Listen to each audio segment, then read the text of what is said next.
So hello दोस्तों, स्वागत करता हूं आपका पाइथन फर्स्ट बटन सीरीज की एक और इस वीडियो में। तो आज मैं आपको इस वीडियो में बताने वाला हूं नेस्टेड इफ स्टेटमेंट आखिर होती क्या है। सो चलिए दोस्तों शुरू करते हैं।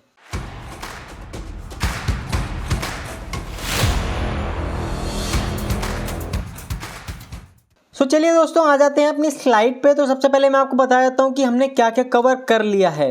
ठीक है, हमने हमारी डिसीजन मेकिंग स्टेटमेंट चल रही थी जिसमें हम इफ स्टेटमेंट हम कवर कर चुके हैं, इफ एल्स स्टेटमेंट भी हम लोग कवर कर चुके हैं और इफ एलिफ एल्स भी हम कवर कर चुके हैं। तो इन तीनों में अगर आपको ज़रा सा भी डाउट है तो वीडियो एक बार फिर से देख लेना, आपको आसानी से समझ आ जाएगा। बहुत ही ईजिएस्ट स्टेटमेंट जो है ना वो हमारी इफ स्टेटमेंट है।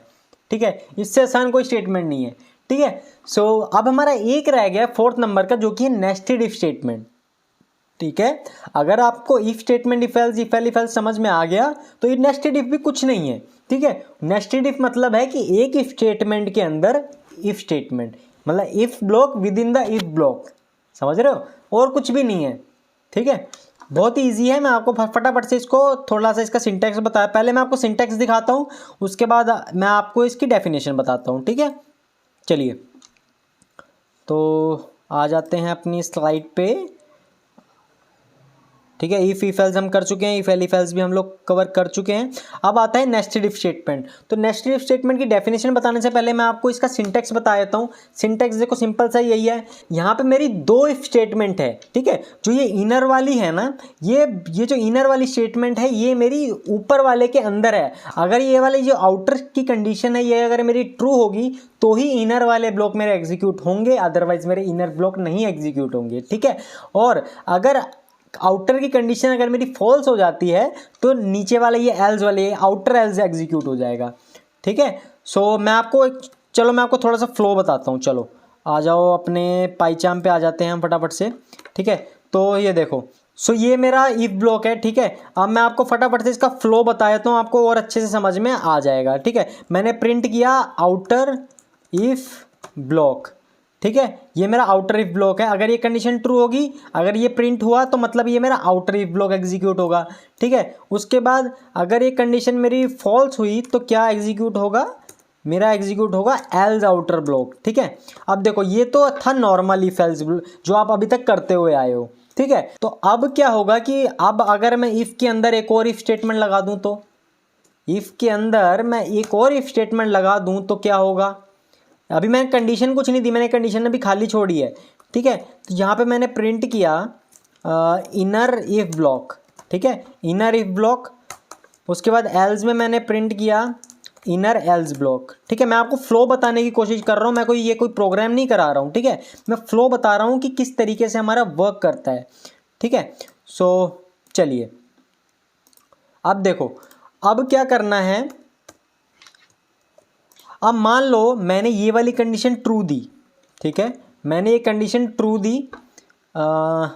ठीक है, तो और ये वाली कंडीशन भी मैंने ट्रू दे दी, यानी कि आउटर ये जो मेरा आउटर इफ ब्लॉक है, ठीक है, इसकी कंडीशन भी ट्रू हुई और इनर वाले की भी ट्रू हो गई। तो ये वाली ट्रू हुई तो इसके अंदर आके ये प्रिंट कर देगा आउटर इफ ब्लॉक। फिर ये चेक करेगा ये वाली कंडीशन, तो ये वाली कंडीशन भी मैंने अभी के लिए ट्रू दे रखी है, तो ये वाला स्टेटमेंट भी मेरी एग्जीक्यूट हो जाएगी। तो आउटपुट मेरा क्या आएगा, आउटर इफ ब्लॉक, फिर आएगा मेरा इनर इफ ब्लॉक। तो जैसे ही मैं इसको रन करूंगा, देखो आ गया outer if block, inner if block.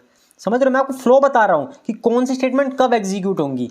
अब मान लो ये ऊपर वाली कंडीशन तो ट्रू हो गई, लेकिन इनर इफ ब्लॉक की कंडीशन मेरी फॉल्स हो गई। तो जैसे ही मेरी इनर इफ ब्लॉक की कंडीशन फॉल्स होगी तो ऑब्वियसली एल्स वाला पार्ट एग्जीक्यूट होगा ना मेरा। ये मैंने आपको बताया हुआ है कि अगर ये कंडीशन मेरी फॉल्स हो गई तो एल्स वाला पार्ट मेरा एग्जीक्यूट हो जाएगा। तो जैसे ही मैं रन करूंगा मेरे पास क्या आएगा, जल्दी से बताओ, आउटर इफ ब्लॉक आएगा और मेरे पास आएगा inner else block. Outer if block और inner else block, outer if block और इनर एल्स ब्लॉक आ गया। ठीक है, चलिए तो ये मैंने आपको केस बता दिया। अब मान लो ये कंडीशन मैंने फॉल्स कर दी। अब जो आउटर इफ ब्लॉक है मैंने उसकी कंडीशन फॉल्स कर दी। ठीक है, तो जैसी इसकी कंडीशन फॉल्स होगी तो ये वाला स्टेटमेंट तो एग्जीक्यूट ही नहीं होंगी ना। ये वाली सारी स्टेटमेंट मेरी कब एग्जीक्यूट होंगी, जब ये वाली कंडीशन मेरी ट्रू होगी। तो ये वाली कंडीशन इस समय ट्रू नहीं है, ये फॉल्स है। तो जैसे ये कंडीशन फॉल्स होगी तो सिर्फ और सिर्फ मेरा एल्स वाला आउटर एल्स वाला ब्लॉक मेरा एग्जीक्यूट हो जाएगा। तो जैसे ही मैं रन करूंगा आउटर एल्स आउटर ब्लॉक। ठीक है, तो ये था इसका कुछ फ्लो। तो अब इसमें इनर में कोई फ़र्क नहीं पड़ेगा। अब चाहे मैं इसको ट्रू भी दे दूँ ना तो भी कोई फ़र्क नहीं पड़ेगा, सेम ही आउटपुट आएगा। क्यों? क्योंकि भाई ये इसके अंदर ही नहीं आ रहा ना, यहाँ मेरी ऊपर से ही कंडीशन फॉल्स हो गई तो ये इसके अंदर ही नहीं आ पा रहा है। अब अंदर चाहे आप कुछ भी लिख दो, है ना, कुछ भी लिख दो, वो एग्जीक्यूट ही नहीं होगा। ठीक है, तो ये होता है नेस्टेड इफ ब्लॉक।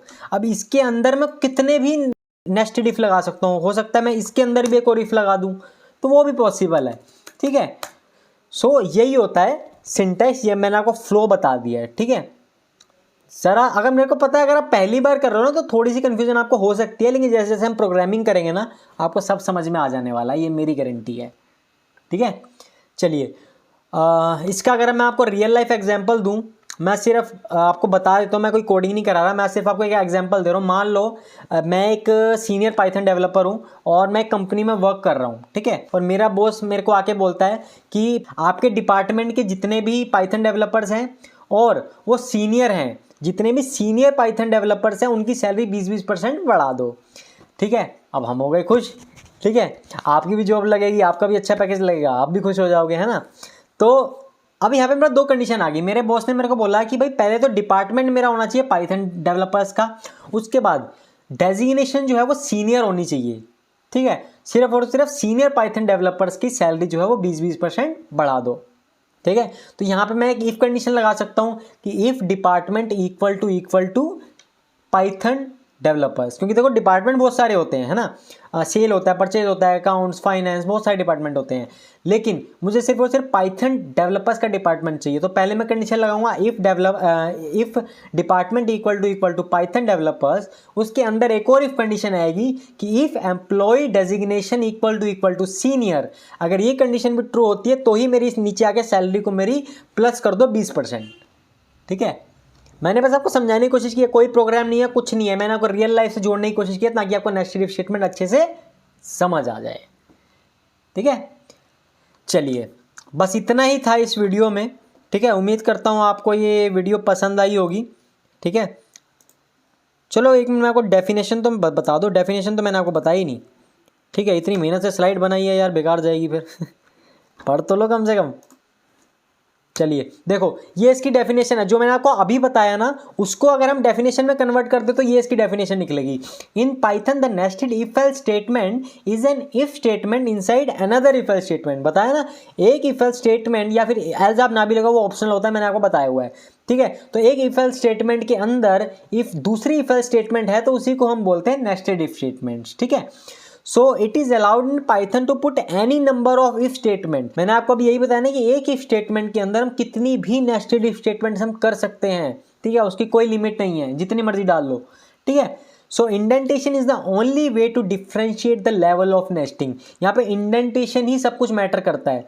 इंडेंटेशन से ही आपको पता लगेगा कि भाई कौन सी स्टेटमेंट किसके अंदर है। देखो मैंने आपको भी बताया ना इसमें पाइचार्ट में, देखो अब यहाँ पे सिर्फ और सिर्फ इंडेंटेशन से आपको पता लग रहा है, ये सारे एक ही स्कोप में है ना, तो आपको पता लग रहा है कि भाई ये वाले जो इफ एल्स ब्लॉक है ये मेरा इसके अंदर है। ठीक है, और यहीं अगर मैं एक और इफ एल्स लगा दूं, है ना, एक और मैं अगर इफ एल्स लगा दूं तो ये इंडेंटेशन से आपको पता चल रहा है कि ये वाला इफ एल्स ब्लॉक इसके अंदर है। तो सिर्फ और सिर्फ इंडेंटेशन से ही सब कुछ होता है, समझ रहे हो। तो यही इसकी डेफिनेशन है। चलिए चलिए दोस्तों, उम्मीद करता हूँ आपको ये वीडियो पसंद आई होगी। आगे अगली वीडियो में हम लोग प्रोग्रामिंग लैब 04 करने वाले हैं। ठीक है, जिसमें हमारे पास 3 क्वेश्चंस हैं। ठीक है, अगली वीडियो में हम देखेंगे write a program to make simple calculator. ठीक है, ये हम देखने वाले हैं। अगली वीडियो बिल्कुल भी मिस मत करना। प्रोग्रामिंग लैब 04 हम स्टार्ट करेंगे अगली वीडियो से। वीडियो पसंद आई हो तो लाइक ज़रूर कर देना और कमेंट बॉक्स में अपने डाउट पूछते रहना और चैनल को सब्सक्राइब जरूर कर लेना।